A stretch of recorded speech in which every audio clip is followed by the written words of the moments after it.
¿cómo están? Les saluda Lola Hernández y bienvenidos al espacio de Lola. El día de hoy con una entrevista que seguramente vamos a aprender, tenemos mucho que aprender de nuestro invitado del día de hoy y voy a leer su información. Él es el doctor César Reynoso. Él es jefe de la Clínica de Autismo y Trastornos del Neurodesarrollo del Hospital ABC. Es médico pediatra, neurólogo, doctor en neurociencia por la cognición y conducta, postdoctor en trastornos de la conducta temprana y presidente de las fundaciones ESAIN y CANDI. Doctor Reynoso, muchas gracias. Muchas gracias. Gracias por aceptar la invitación. Y lo que yo pretendo, doctor, es hablar un poquito de, sí, del autismo, pero no necesariamente. Creo que hay mucho que tenemos que conocer quienes tenemos hijos con autismo o quienes trabajamos con chicos con autismo, por ejemplo, en la escuela. Y yo quiero comenzar preguntándole sobre los trastornos del neurodesarrollo. Número uno, ¿qué son? Porque a veces creo que no tenemos muy claro qué son los trastornos del neurodesarrollo. Bueno, los trastornos del neurodesarrollo son desfases de las habilidades cerebrales. Es decir, el cerebro es un órgano, como todos los órganos, que están hechos de células, y esas células sirven para que funcionen habilidades, ciertas habilidades que son muy biológicas. Esas habilidades biológicas son extrañas o peculiares porque son cognitivas, es decir, tiene que ver cómo pensamos, cómo sentimos, cómo nos comunicamos, cómo hablamos. Entonces, el cerebro es un órgano que sirve para eso, para poder tener habilidades cerebrales. Suena raro, pero el cerebro sirve para las habilidades cerebrales. Y las habilidades cerebrales son, tal vez ahí hay que empezar. ¿Para qué sirve el cerebro? Es para recibir señales externas, como nosotros sentimos calor o frío, nos gustan los tacos al pastor, y sentimos, nos gusta ese sabor, o tenemos preferencia por una persona o por otra, y todas esas habilidades son cerebrales. Lo que pasa es que no estamos acostumbrados a pensar así porque pensamos que nosotros somos los que nos gustan los tacos al pastor. No nos imaginamos que el cerebro nos ayude a que nos gusten, o ahí están los tacos al pastor para nosotros. Pero sí, los gustos, la conducta, el pensamiento está en el cerebro. Entonces, si una persona tiene habilidades distintas en el desarrollo, porque para adquirir esas habilidades el cerebro, cuando somos pequeños, cuando nacemos, cuando nos desarrollamos, cuando tenemos 6 meses o 12 meses de vida, pues el cerebro va a tener unas habilidades que se van desarrollando, y eso se llama neurodesarrollo. Esa es adquisición de habilidades cerebrales. Entonces, la adquisición de las habilidades cerebrales, digamos que el responsable de que se den o que se vaya desarrollando el cerebro no es, tiene varios factores, pero un factor muy importante es el biológico. O sea, ¿cómo le hace, por ejemplo, el corazón para formar sus cavidades y después latir como late durante toda la vida y así? Pues nadie le enseña al corazón a funcionar. Todos los corazones de los niños funcionan así, solitos. Pues le pasa lo mismo al cerebro. El cerebro no le enseñamos a funcionar. Pero nosotros, el pensamiento occidental nos ha dado, por algunas razones que no son de nos tardaríamos mucho en explicar, pero pensamos que nosotros enseñamos al cerebro de nuestros hijos. La gente en general piensa que le enseñamos, todos los que tenemos hijos o tenemos muchos hijos, pues sabemos que los hijos yo no le enseñé a ninguna de mis hijas a hablar. Ellas hablaron. Y yo no le enseñé a hablar a las niñas. Y tampoco a caminar. Ellas caminaron. Ahora, ¿por qué algunos individuos no hablan o no caminan? Claro. Pues porque el cerebro no está desarrollándose como debería de desarrollarse en ese individuo. Y esos son los trastornos del neurodesarrollo. Los niños, nosotros lo decimos un poco rápido, pero es cuando un niño no hace lo que debe de hacer para la edad que tiene respecto a las habilidades cognitivas. Entonces, ¿por qué le pasa? ¿No? Eso. Ahí viene por qué Eso. un individuo no hace lo mismo que el otro. Bueno, cuando uno estudia una población, si estudiamos una población de mexicanos o de chilangos o de personas que viven aquí en el Valle de México o en el Valle de Toluca o donde ustedes quieran, y agarramos una gran población, vamos a ver que la mayoría de los niños hacen las cosas de las habilidades del desarrollo la mayoría, un 60-70%, las van a hacer al mismo tiempo. Van a caminar a los 12 meses, o a los 13 o a los 11, pero más o menos a la misma edad, y la mayoría van a empezar a hablar, ¿no? A balbucear a los 7, 8 y decir las primeras palabras a los 12. Pero hay un porcentaje de niños que no hablan a los 12, que hablan hasta los 18, están desfasados. Pero hay un límite en el cual tú estadísticamente pones la raya y la línea y dices, después de los 18 tienen que decir tantas palabras, 5 palabras, que es el número exacto, y entonces si a los 18 meses no dicen 5 palabras, ese chico o chica tiene un desfase del desarrollo del habla. Y ya está, ese es el desfase del desarrollo. Es un poco de estadística y un poco de saber las poblaciones y un poco de... Ahora, ¿tiene una enfermedad del habla? No tiene una enfermedad del habla porque no sabemos si tiene una... Puede ser que haya tenido una infección y eso le haya condicionado eso, pero lo más seguro, si no tiene infecciones o si no tuvo un problema del oído o si no estuvo enfermo de algo o si no tuvo un tumor o si no, ¿no? Algo más grave o un golpe, que si no tuvo nada de esto, no tiene ningún factor, pues entonces tiene un desfase del desarrollo. Y eso se llama trastorno. Trastorno. Entonces el nombre trastorno... Eso iba a decir, ¿por qué trastorno? Porque hay mucha gente a la que no le está gustando ese nombre, pero no es una cuestión de escoger si quieren helado de vainilla o de chocolate. No, o le podemos cambiar el nombre, o sea, podemos hacer una...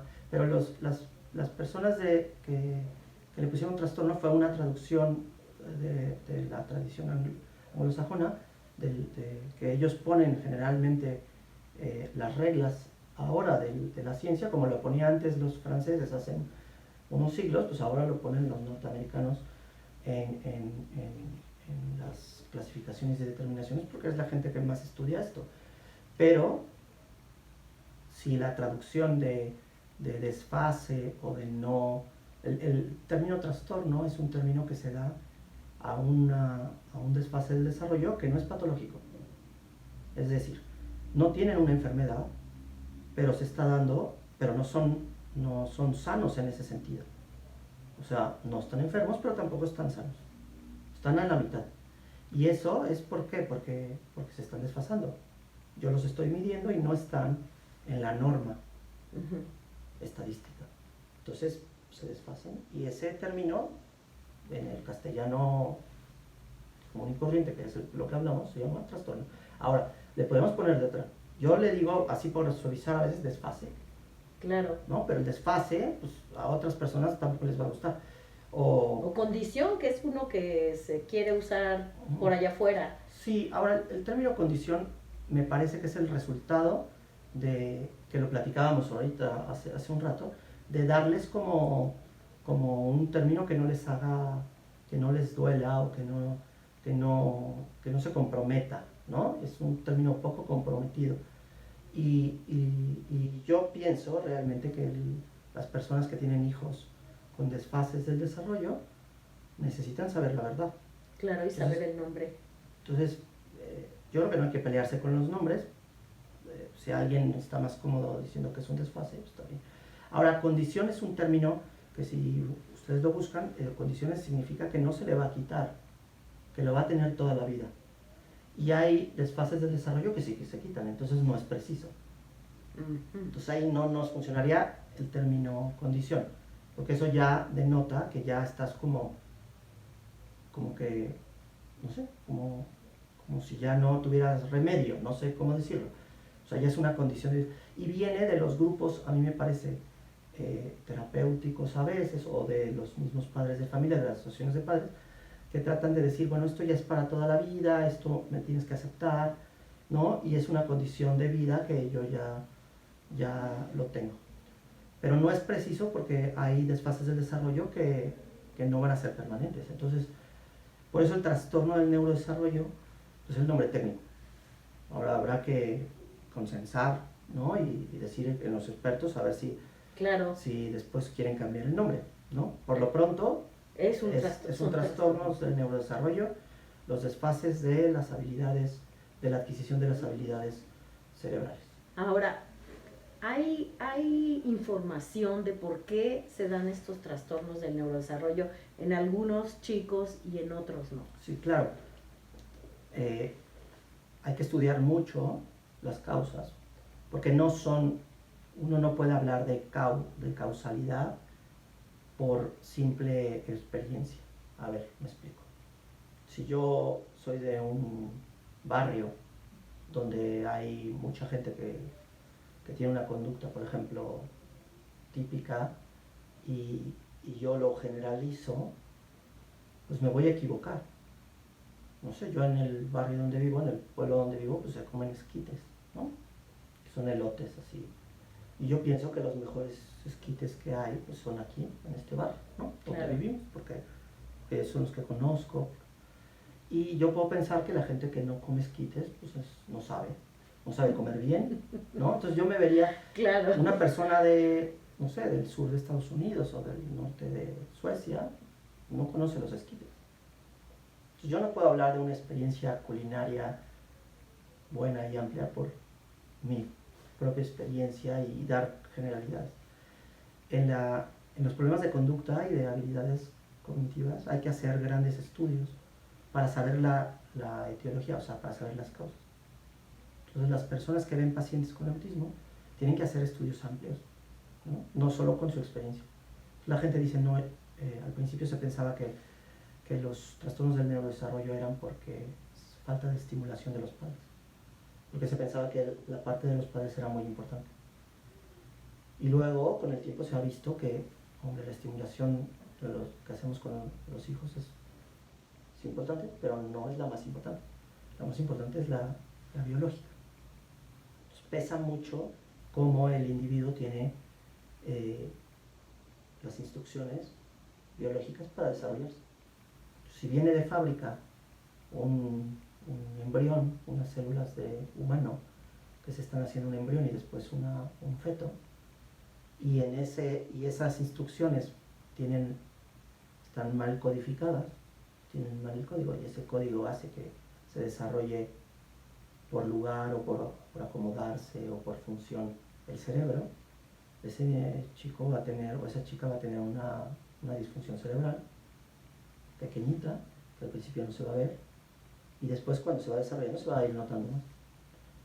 Esa falta de codificación de las instrucciones se da cada vez más pues por muchas causas, por las edades de reproducción de los seres humanos. Ahora nuestra conducta reproductiva se está yendo a reproducirse a edades más grandes y eso pone en riesgo ese código, ¿no? Un poco más. Claro. Por ejemplo, pues la conducta que estamos teniendo de ingesta de alcohol, de sustancias, también eso influye. La manera que comemos, ¿no? La manera como vivimos, descansamos menos, dormimos poco. Entonces la biología va menguando, va disminuyendo la calidad biológica y eso va haciendo que una población un poco más grande tengan esas dificultades de código.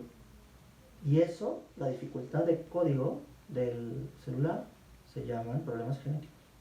Genéticos. Esa es la genética.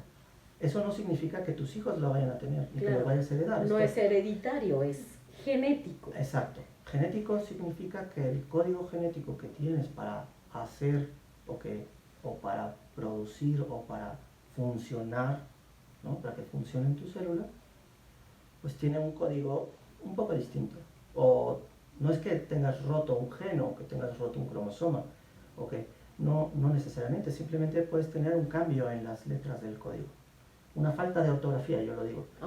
Y con una sola falta de ortografía en ese gran libro que son tus instrucciones, pueden dar un desfase biológico. Y eso es el origen de muchos problemas del desarrollo del cerebro. Porque el cerebro además tiene necesita casi el 50-60% de todo el código que tenemos celular. Entonces, si hay algún desfase pequeñito, pues se nota. Por eso los desfases del desarrollo, hablando por ejemplo de autismo, o de déficit de atención, o de problemas de aprendizaje, de lenguaje, de conducta, pues son muy... La gente dice, es que no hay un niño con autismo igual a otro, como que son... Pero claro, porque la cantidad de código que puede estar modificado es muy amplio, y entonces hay muchos individuos con diferentes características. Ahora, el cerebro es muy complejo y tiene muchas relaciones entre los genes.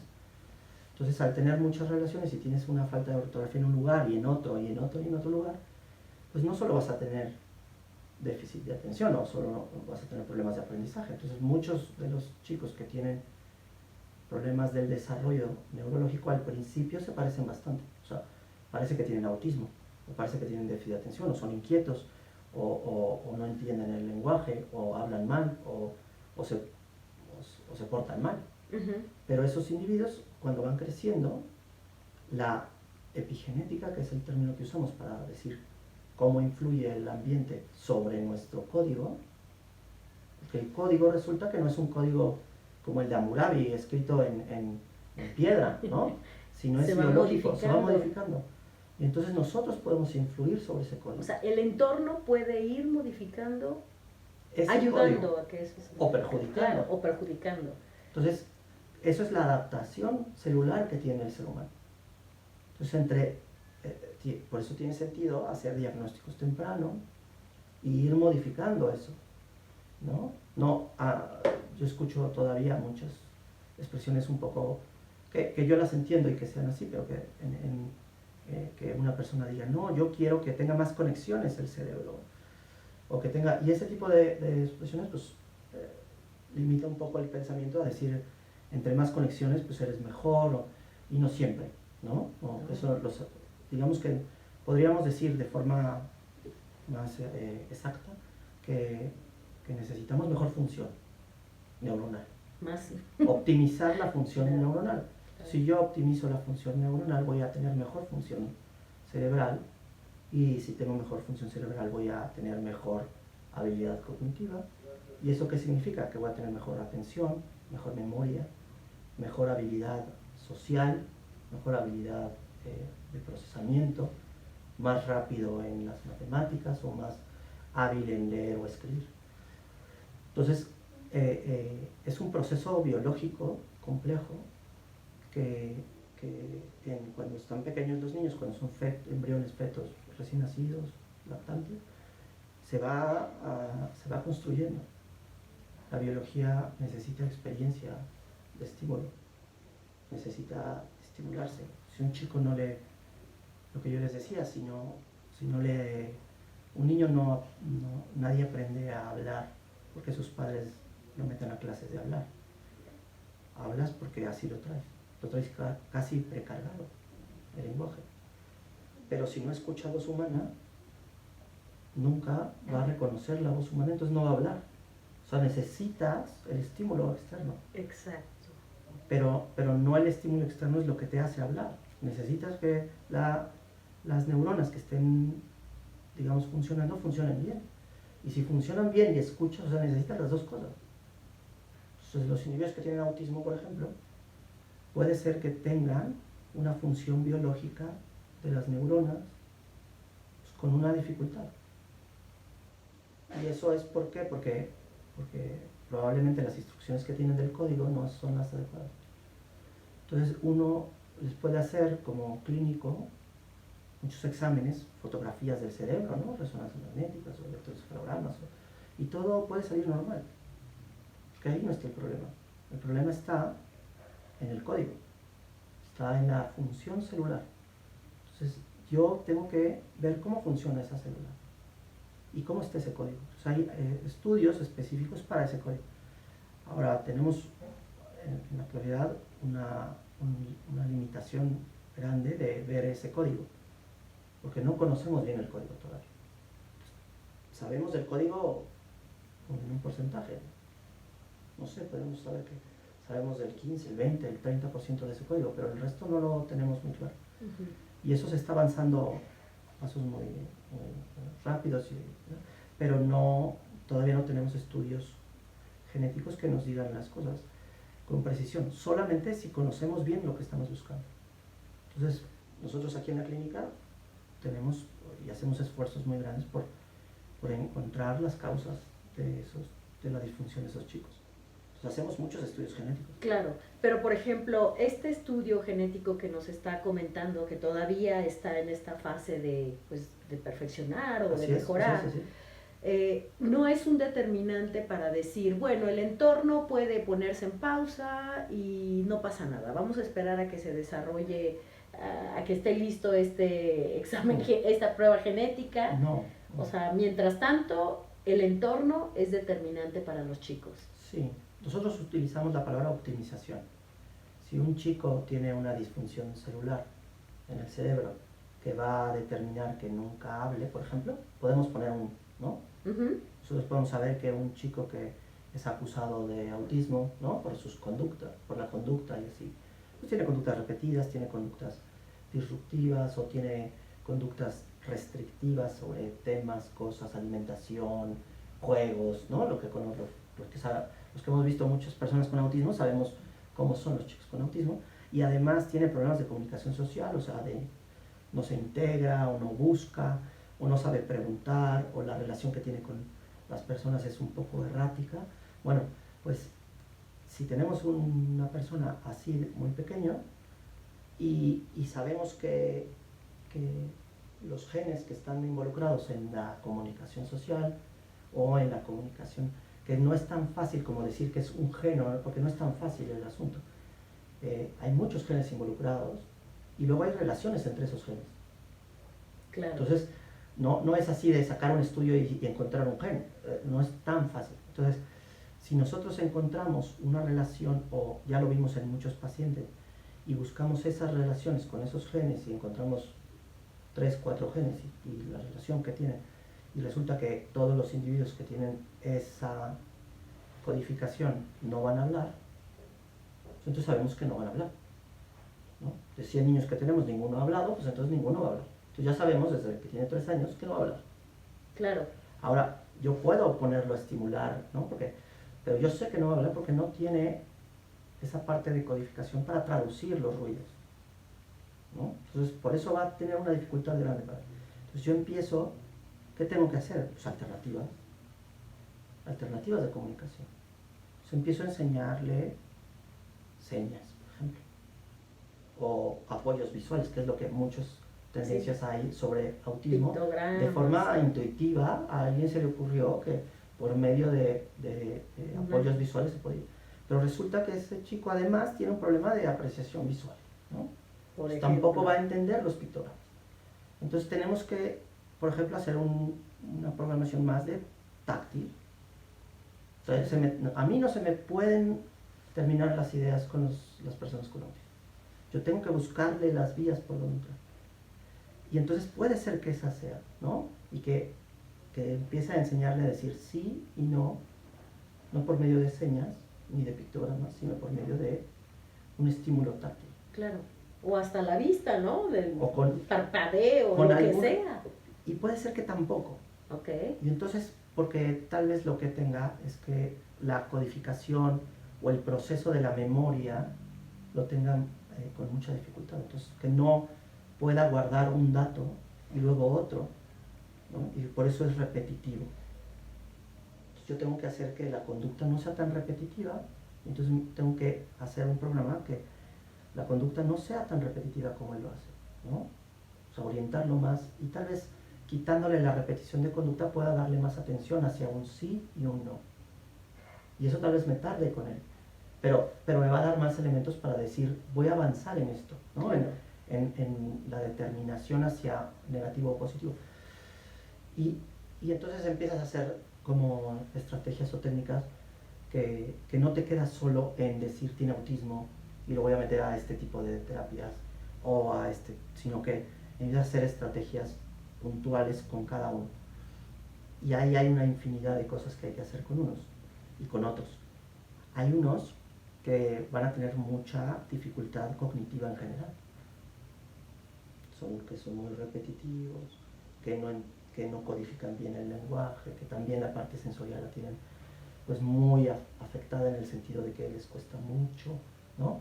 Entonces tú a veces con algunos niños con autismo piensas que no tienes como por dónde, ¿no? Pero hay que ir buscando, y el desarrollo, tú tienes que ir optimizando recursos. Entonces con un chico tal vez trabajes, o con una chica trabajes en el sí y el no mucho tiempo, y busques caminos, y tal vez con otro en 1 o 2 meses ya haya resultado muy bien eso y pases a lo siguiente. Claro. Pero tenemos que tener los pies en la tierra y saber cuál es la función cognitiva. Que no hay muchas opiniones sobre el autismo o sobre los problemas del desarrollo muy generales, ¿no?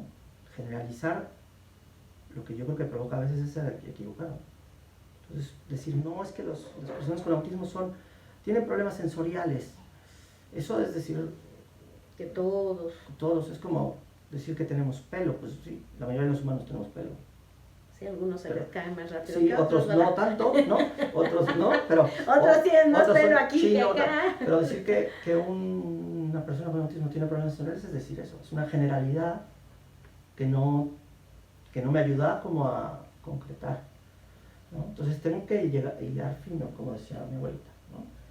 Hay que hilar fino en las personas con trastornos del neurodesarrollo. Hay individuos que parece que tienen autismo cuando son pequeños, y luego parece que tienen problemas de lenguaje cuando son un poco más grandes, y luego tienen TDA, ¿no? Los niños, yo les digo que nos engañan, ¿no? Porque parece que tienen una cosa, no, eso es una parte de su desarrollo, y no se han equivocado los profesionales en decirles que tienen autismo, o sea, tienen las tres cosas, pero en diferentes momentos, con diferentes... O hablar de discapacidad intelectual con los problemas, eso también hay que afinar, ¿no? Y decir, tienes discapacidad intelectual. La mayoría de las personas que tienen un problema del desarrollo tienen una dificultad en la capacidad intelectual, la mayoría. Lo que pasa es que habrá que definir qué es la capacidad intelectual, o qué es la disfunción, ¿no? O qué es la discapacidad intelectual en general, de qué estamos hablando. Porque, ¿no? Hay chicos que tienen buenos desempeños en habilidades pequeñitas, y hay chicos que tienen grandes desempeños en muchas habilidades. O sea, hay de todo. Entonces generalizar es complicado. Claro. Y ahorita, doctor, bueno, esta es una pregunta que yo sé que puede causar un poco de ponerlo contra la pared, pero pueden estarnos escuchando muchos padres, madres de familia, cuidadores, que de repente escuchan todo esto y dicen, ¿y ahora yo qué hago, no? Yo que no puedo accesar a un especialista que me ayude realmente con mi hijo, ¿cómo le hago? ¿A quién recurro? ¿O qué hago yo en casa? Porque es increíble todo lo que nos está platicando ahorita, es tan amplio todo lo que se tiene que observar en un individuo, por ejemplo, con autismo, y no toda la gente tiene acceso a eso. Entonces, por ejemplo, esta parte que nos hablaba de encontrar una manera de comunicarse con él, tan fácil como el sí y el no. Sí. Y entonces, una mamá en casa, ¿cómo puede hacer eso? O sea, ¿cómo rascarse la cabeza y inventar diferentes maneras? Sí, yo pienso que en el autismo en concreto hay momentos, por ejemplo, se tiene que llegar en este país, en México, a diagnosticar temprano, que diagnosticar temprano es sospechar a los 18 meses, diagnosticar a los 24, y darle seguimiento puntual al desarrollo, ¿no? Eso es como lo ideal. Entonces la institución, las políticas del gobierno tienen que ir por ahí, a la detección temprana, que es lo que hace el primer mundo en general, y que no, de todos modos no lo logran tanto, pero por lo menos lo intentan, ¿no? Que a los 18 meses hagan screenings, ¿no? O cribajes, búsquedas, ¿no? Con conciencia de encontrar cosas. Y después a los 24, 36, o sea, seguir el desarrollo.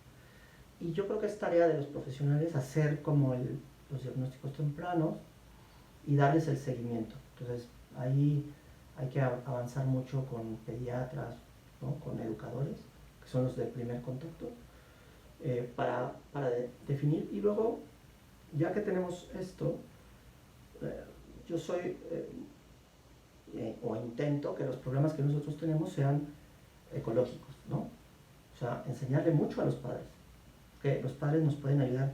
Tenemos muchos padres con buena disposición, no todos, ¿eh? No todos. Pero la mayoría están dispuestos, más las madres, desgraciadamente los varones a veces no cooperan tanto, ¿no? Este es un país que todavía ve, no sé, es un poco raro, un pensamiento raro que como varón no te tengas que involucrar en la crianza, pero que es muy masculino criar niños, ¿no? Pero no sé por qué se piensa que es de las mujeres. Una cuestión de machismo tal vez, ¿no? O pensar que nuestro país es un poco machista.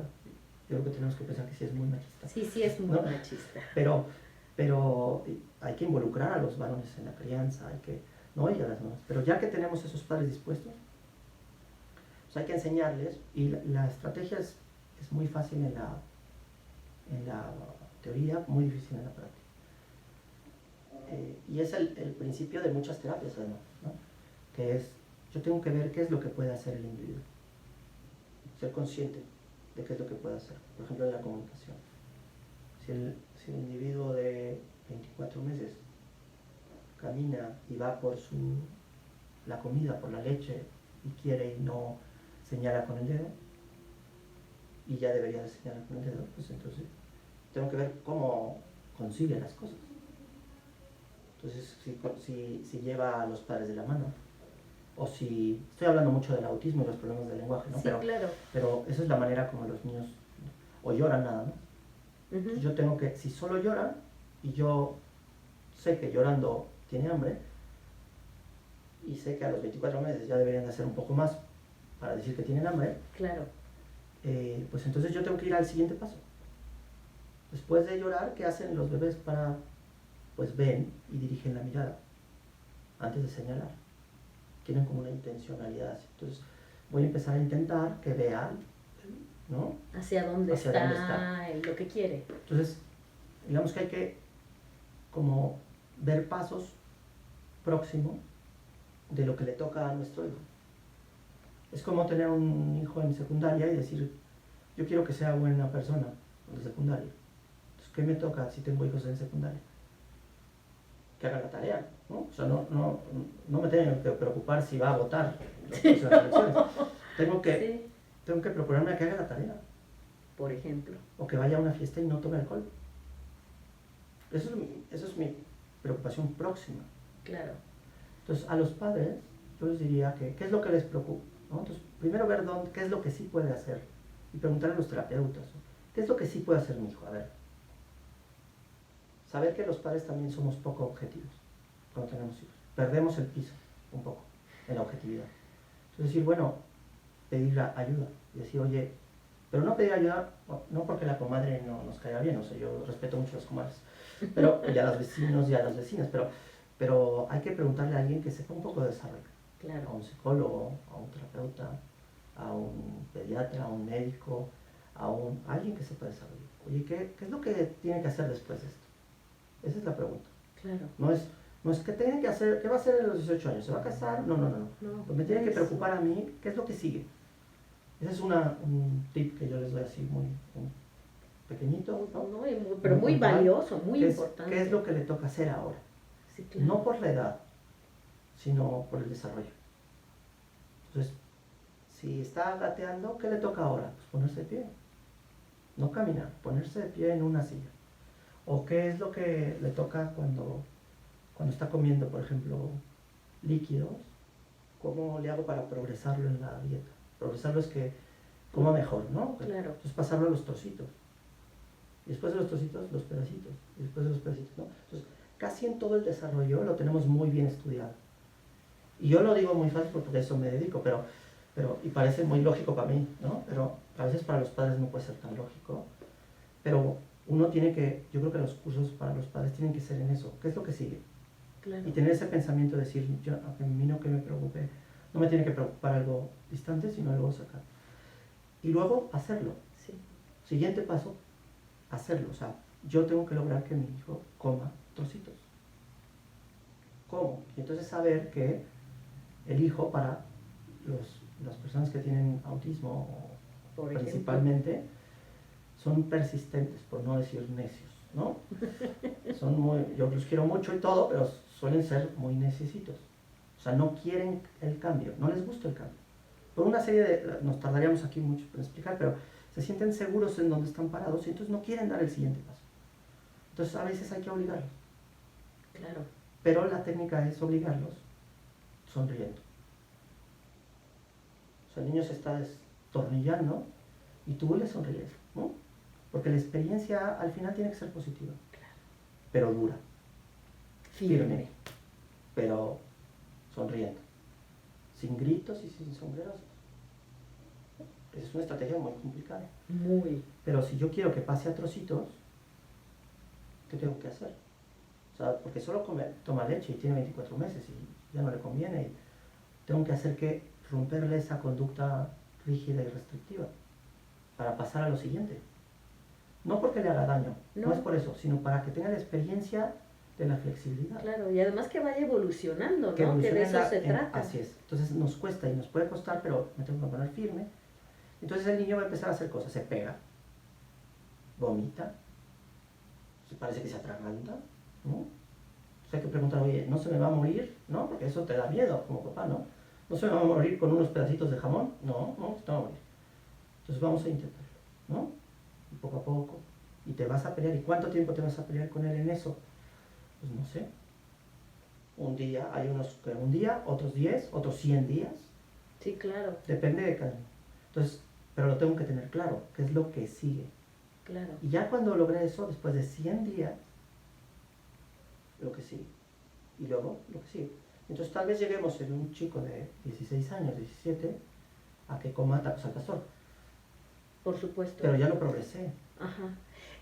Esta descripción que me está dando de lo que sigue, lo que sigue, lo que sigue, a veces me parece, usted me dirá porque ha visto a muchas mamás y muchos pacientes, que las mamás cuando tenemos niños que se desarrollan típicamente o en el promedio, como que así lo hacemos con los niños típicos. Que sigue, que sigue, que sigue, lo hacemos como muy intuitivamente y como muy naturalmente. Pero cuando tenemos un hijo con, por ejemplo, un trastorno del neurodesarrollo, digamos autismo, como que cuesta mucho trabajo, claro. Pero lo pudiste hacer con el otro y lo llevaste pasito a paso, ¿no? En el caso de comer, sí. Pues fuiste de los líquidos a la papilla, de la papilla a los pedacitos, a los trocitos, de los trocitos al otro te lo doy en la mano, tú le muerdes. O sea, como que sí lo pudimos hacer muy bien con los niños típicos, pero con los niños con el neurodesarrollo es como no sabemos esas medidas, ¿no? Queremos ir a la misma velocidad que íbamos con el otro. Yo tengo teorías ahí. Sí, no, y está bien, yo hablo que es muy de mi difícil y experiencia. acabas de tocar un tema súper complicado, que es la crianza y todos los aspectos biológicos que tenemos los padres alrededor. O sea, lo peor hay una causa importante que es nosotros cuando criamos a un hijo, siempre lo hacemos lo mejor que podemos. O sea, cuando alguien dice que es una mala madre a alguien, yo suelo diferir, ¿no? Porque decir es que esa mamá, aunque lo esté haciendo mal, por así decirlo, objetivamente, lo más seguro es que esté intentando hacerlo bien. O sea, entonces cuando la critican, se siente muy mal, porque ella está haciendo lo mejor que puede y no le está saliendo. Es muy frustrante que además que estás intentando hacer algo, te digan que lo haces mal. Claro. Me parece que es bastante objetivo y bastante real decir que la crianza de un chico o una chica con trastornos del neurodesarrollo es más complicada. Sí, O sea, es verdad. Yo creo que eso es real. Es verdad. ¿No? Entonces cuesta más trabajo, realmente cuesta más trabajo. Si yo pensara, yo soy experto y tengo muchos estudios sobre conducta, sobre trastornos de conducta, y los niños que se portan mal que vienen aquí, yo a veces pienso, si me lo llevo a mi casa el fin de semana, lo pongo derechito. Eso es una soberbia terrible. Claro, no. Terrible. Doctor, va a tener una fila aquí de niños para llevar a su casa. Claro. Sí, sí. Porque yo puedo hacer, o sea, yo hago aquí que se porten bien, pero los tengo 15 minutos. Claro, y en el luego, consultorio. En el consultorio, en un lugar estructurado, tal. Pero eso, claro, es un pensamiento sobre, porque ya cuando tuve uno de mis hijos se porta mal, me las veo negras y termino aparte gritándole cuando yo les digo a los papás que no les griten. Ahí es ¿A cuando, quién se lo llevo para que vaya a su casa? Ahí es cuando sabes que no es fácil, ¿no? Yo tampoco creo que necesites tener hijos muy desestructurados para enterarte de eso. O sea, yo creo que sí lo puedes ir intuyendo. Pero, sí, claro. Pero los que tenemos la suerte de tener niños, hijos en casa mal portados, hombre, te vuelves, creo que es una parte de la empatía importante, ¿no? Y de la sensibilidad hacia los padres, ¿no? Claro. Ahora, me parece que en esto que acabas de preguntar, lo que hay que buscar es, hay personas que nos cuesta trabajo, si tienen desfases del desarrollo, la crianza. Entonces, saber, primero, ser conscientes de que te va a costar trabajo. Y entonces poner los medios para intentarlo más. Y luego, pedir ayuda. Sí. Porque otra de las causas importantísimas de que por qué nos cuesta más trabajo o por qué fracasamos con los trastornos del neurodesarrollo, porque parece un fracaso, sí, ¿no? El no criar bien, el desesperarte más, el gritarles más, el ser como, o el apapacharlos más, ¿no? Esa sobreprotección o eso que nos pasa a todos los padres con un hijo que no nos está saliendo la crianza. Bueno, pues eso es lógico, a mí me parece que es totalmente lógico. Pero a mí me parece que ser conscientes es importante. Es la causa de que nos sintamos mal y eso nos hace sobreactuar. Y eso también hay que ser conscientes. Nosotros lo atajamos un poco esto. Es un tema complicadísimo de crianza, muy complicado con los padres. Y es tema de los padres, no es tema del hijo, es tema de los padres. Entonces nosotros tenemos talleres para darse cuenta de eso. ¿Y cuánto tiempo? Hay papás que están en el taller 2 años y siguen. Los talleres a veces los hacemos individuales o a veces colectivos. Pero ese nivel de conciencia es importante. Saber que están actuando, están sobreactuando. Y luego volvemos a lo mismo de antes. Hay que saber qué es lo que puede tu hijo y qué es lo que le tienes que pedir. Y no esperar más. Entonces ahí ya no sobreactúas, sino estás sobre la realidad. Con el ritmo del niño o de la niña. Así es. Yo no hago lo que yo quiero que haga, sino lo que puede hacer. Ese es el secreto, que es muy difícil. Claro, porque en qué momento vas al siguiente paso, ¿no? Que ese es el tema, ¿no? De muchas y es cuando puede. Es que... No cuando deseas que pueda. No, el niño puede hasta aquí. Yo a veces lo digo, pobre mi mamá, siempre hablo de cosas de mi mamá, pero mi mamá nos llevaba nosotros todos somos bajitos, somos chaparros, y nos decía que nos inscribiríamos y nos mandaba a las clases de básquet, ¿no? Pues claro, esa era una ilusión de mi mamá de que tuviera hijos santos. Sí, pensando que se iban a estirar. Pero mis padres eran chaparros los dos y no había manera y salían chaparros todos. Pero no por la ilusión de mi madre de crecer, íbamos a crecer. Entonces, los padres deseamos cosas todo el tiempo. Tenemos fantasías sobre los hijos, que a veces no las vemos. No es más, no a veces. Generalmente no las vemos. Entonces necesitamos un tercero que nos diga, que le tengamos confianza. Por eso en la crianza plus, yo le llamo crianza plus, a la crianza que tenemos que hacer con una persona con un problema de desarrollo. Y en la crianza plus necesitas un testigo. Y el testigo es el que está al lado. Pasa cuando juegas tenis. Si tú juegas tenis, estás jugando y te interesa mucho y es un torneo, te pasa a los profesionales. Porque la visión humana, la vista, tiene que ver con la experiencia anterior. Y entonces, yo que he jugado tenis, juegas, de repente ves que la pelota salió y tú la ves fuera. Y ves la repetición y cayó dentro. Entonces, ¿que estoy viendo mal? ¿Tengo mala vista? No. Claro, no. Es mi ilusión y mi fantasía de que yo la quise ver fuera. Claro. Y yo la vi fuera. Que la vez anterior sí estaba fuera. Sí. Pero no es que a veces hasta en los sentidos nos falta objetividad. Y entonces, ¡ay, qué complicado! y entonces ahí nosotros tenemos que tener un testigo. En el tenis pones un juez. Claro. Para que no, Claro, un si no, árbitro en un partido de fútbol, ¿no? sí, es el testigo. Entonces necesitamos en el desarrollo del plus, en la crianza plus, necesitamos un testigo. Y ese testigo nos tiene que decir, no, oye, aquí creo que no le estás atinando. Inténtalo. Ahora, yo no sé si es, yo no me voy a meter si es una onda tuya por tu crianza, o si tú odias a tu mamá, o si, no, no sé. Yo no me voy a meter en resolverte Temas familiares. tus ondas, ¿no? Sí, Aunque claro. está muy bien y vayan a terapia si quieren, ¿no? Pero yo lo que estoy viendo es que no está siendo objetivo. Claro. Entonces el testigo, lo que hay que hacer es, papás, crean en el testigo. Un testigo en el que crean, en el que confíen. Así es. Claro. Y ahí hay todo tipo de... Entonces intentamos, nosotros por lo menos en la clínica, ser testigos confiables. Que hay veces que lo logramos, ¿no? Pero eso, y esa es la base del tratamiento conductual en el autismo. Nosotros le llamamos testigo confiable al terapeuta que los padres confían. Nosotros hacemos todo tipo de cosas para cambiamos a los testigos. Porque luego los testigos se vuelven de la familia, ¿no? Claro, y no. Y entonces ya no funciona, entonces hay que cambiarlos. Pierde la objetividad. Sí. Y a veces que los padres no nos dejan cambiar los testigos, porque ya se encariñaron. Yo de broma digo que yo no me encariño con los niños. Y es verdad. Yo a mis monstruos apocalípticos que vienen aquí, como les digo, o sea, los quiero en general, pero si yo me encariño con uno ya pierdo objetividad. No, es un apego que dañaría esa relación paciente-médico. Así es.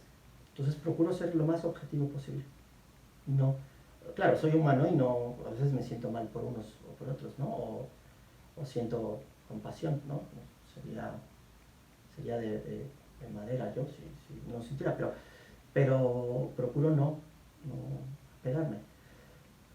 Y eso les procuramos hacer a los terapeutas que trabajan con nosotros, que no lo logramos mucho, ¿no?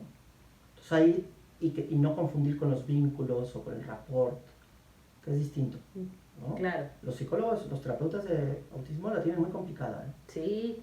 Es una... La línea es muy finita, muy finita. Y es una tarea muy difícil, muy difícil. Nosotros trabajamos con gente muy joven, que está muchas horas con los niños, pero es un trabajo difícil, muy difícil. Yo los admiro mucho y hacen cosas increíbles y hay que darles una estrellita y una palomita y todo. Claro, y muchos aplausos Sí. y reconocimientos. Y a los padres.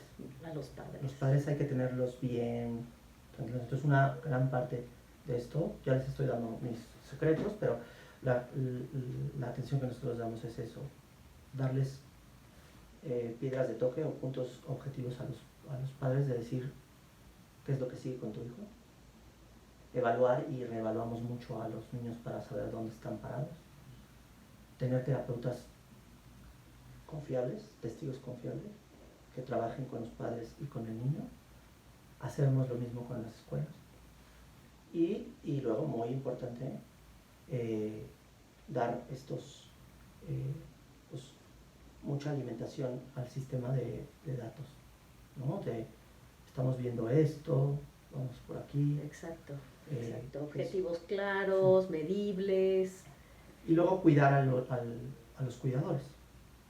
Entonces, porque necesitamos que estén bien. Entonces, pues a las mamás las tenemos que tener bien, a los papás, a los hermanos, ¿no? Y al entorno, y luego a los terapeutas. Claro. Cuidar a los terapeutas, darles mucho apoyo. Ahí es donde creo que está la mejor atención. Ahora, eso no significa que vayamos a hacer que se le quite el autismo o que hablen, no sé, o que se quiten el pañal, ¿no? Los niños, o que obedezcan, ¿no? O sea, los objetivos no son esos, aunque eso es lo que piden los padres. Quiero que sea más obediente, quiero que deje el pañal, quiero que hable, ¿no? Entonces, a veces eso son ilusiones, son fantasías de los padres, o son cosas que ellos quieren.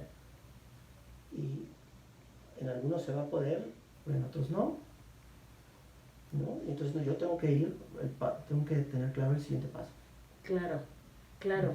Y yo creo que en este momento muchos estarán curiosos de tener los datos de la clínica y con mucho gusto yo lo voy a colocar toda la información debajo de este video. Les colocaré toda la información de la clínica por si quieren llamar, quieren pedir información, pues buenísimo. Doctor, yo creo que, bueno, después le repetiremos la ocasión porque hay mucho que conversar. Antes de despedirnos, yo quiero preguntarle, ¿algún libro así digerible, sencillo de leer, que les pueda recomendar en este momento a los padres de familia que tengan chicos con autismo, por ejemplo? Hay libros muy concretos, a mí me gusta mucho a los que acaban de recibir el diagnóstico, que están muy chiquitos y tienen 2, 3, 4 años, de niños pequeños con autismo, de la editorial TEA, me parece un buen inicio. Niños pequeños con autismo, editorial TEA. Es de Mar Monfort, me parece, no, de Juan Martos. Juan Martos. Es bastante bueno. Después, José Luis Cuesta acaba de sacar un buen libro sobre, que se llama que es el autismo y las adecuaciones, que es para niños un poco más grandes, de primaria o de preescolar. El autismo y las adecuaciones de José Luis Cuesta. José Luis Cuesta. Es un muy buen libro y ahí vienen cuestiones concretas para la casa y la escuela. Muy bueno. Es muy, José Luis Cuesta a mí me parece espectacular. Y es que tiene mucha experiencia. Hace cosas muy buenas. Trabajando con adolescentes, adultos. Sí. Entonces él me parece, ya para cuestiones más técnicas, hay otros autores, ¿no? Para niños con problemas más pragmáticos o semánticos. Mar Monfort me parece que tiene buenos textos sobre la pragmática en adolescentes. Estos temas sobre, bueno, hay muchos, nos pueden seguir a nosotros las publicaciones científicas que tenemos. Un buen resumen a mí me parece que escribimos el año pasado en la revista de LIMS, ¿no? Que es un artículo, lo podemos colocar para que lo puedan leer. Claro, eso sería buenísimo, que pudiéramos colocar la liga. 3 o 4 páginas, uno explica la parte científica y no está tan aburrido, ¿no? No lo sé. Sí. No lo sé, o sea, hay muchas cosas que depende que necesitemos. Pero creo que esos libros son buenas referencias. Pues muchísimas gracias, doctor. Gracias por este tiempo. Es un regalo para mí y compartir esta información es súper valioso. Así que muchísimas gracias. Gracias a todos los que nos escuchan. Esta es Lola Hernández en el espacio de Lola y nos escuchamos en la próxima entrevista. Hasta pronto.